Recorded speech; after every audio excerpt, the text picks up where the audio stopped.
notes have a name because we have to be able to name things so that we know what we're talking about. So if I say go to the C note in the middle of the piano, because you want to sit at the piano, and then the note that's right in front of your belly button should be that C, that Charlie. It's called middle C. Okay, this is the middle of the piano. You got about 44 keys that way and about 44 keys this way. So Charlie. So that's the C note. Now we're going to make a C chord, and for reasons that will be explained in the next course, the way we make the C chord is we make the C note first. That's going to be what we call the root, all right? The basis, the base of a chord, the base meaning the foundation of the chord, is going to be the C.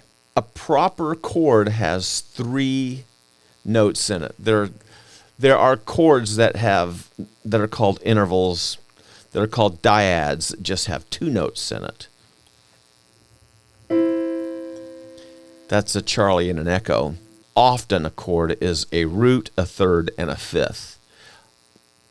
I know that you're thinking, he's into theory. I didn't want to learn any theory. We have to know some theory just so that we can speak intelligently, okay? There's the root, the third, and the fifth. There's more. There's a 7th, 9th, and 13th, and 11th, and all that stuff. We'll get to it, and it's not nearly as intimidating or as scary as it sounds. But for right now, we're going to start with C as our root note for the C chord, right? The C note is the root for the C chord. And then we're going to skip a white note and make, so that's Charlie and echo. Then we're going to skip another white note and hit that. So you see how that's, and we're missing these 2 notes in the middle. Now, when I play, I don't play it like this. I'm going to play it like that. I'm going to use my thumb, middle finger, and probably pinky. So we have Charlie, echo, and then we're going to push down. We're going to skip one more white note. We're going to push down the G gulf.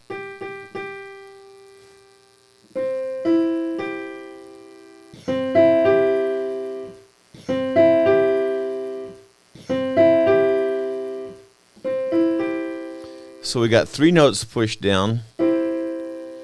That makes the chord of C. All right, so now what's the key of C? Because if I'm going to play a song, I'm going to tell you we're in the chord. I'm not going to tell you we're in the note of C. That doesn't make for a song. And rarely does a chord, a single one chord, make a song. There is an exception. There's a song that you know that is all done in one chord. It can be done. Charlie 7. Charlie 7 is the name of the chord. Put the lime in the coconut and mix them both together. Put the lime in the coconut, then you feel better. Harry Nelson was brilliant anyway. But generally, that being the exception to the rule, you're going to want 2 chords in a song and maybe 3. And the group of chords that sound good together are called the key. That way, whenever you and I are playing together, and I can say, okay, we're going to do the song Polly Wolly Doodle All the Day in the key of C. So now you're going to know what the other chords that sound good in that key are, because just like some notes sound good together, like that sounds good, right? So you know what other songs, if we're doing the key of C, that chord sounds good, that chord sounds good, and that chord sounds good. So if we're in the key of C, I know that 3 chords that sound good together are going to be the Charlie, the foxtrot, and the golf. Those three chords are going to sound good together. Golf, foxtrot, and Charlie. So with those three chords, I can do a song. The way we make that chord is, again, every other white note starting on C. So Charlie, echo, and golf make our C chord. If we go to, and our thumb is on Charlie, right? That's our landmark. Now we're going to go to our landmark F as in foxtrot, and we have F, alpha, and Charlie. Those three notes, and that's every other white note. And then we go to, if we're going to go to the G, golf G chord, it's going to be G, Bravo, and Delta. Is that right? Yeah. And that gives us those three chords.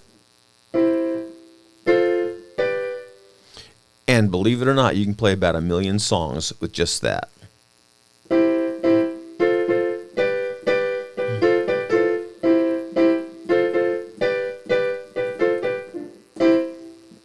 That almost sounded like La Bamba, didn't it?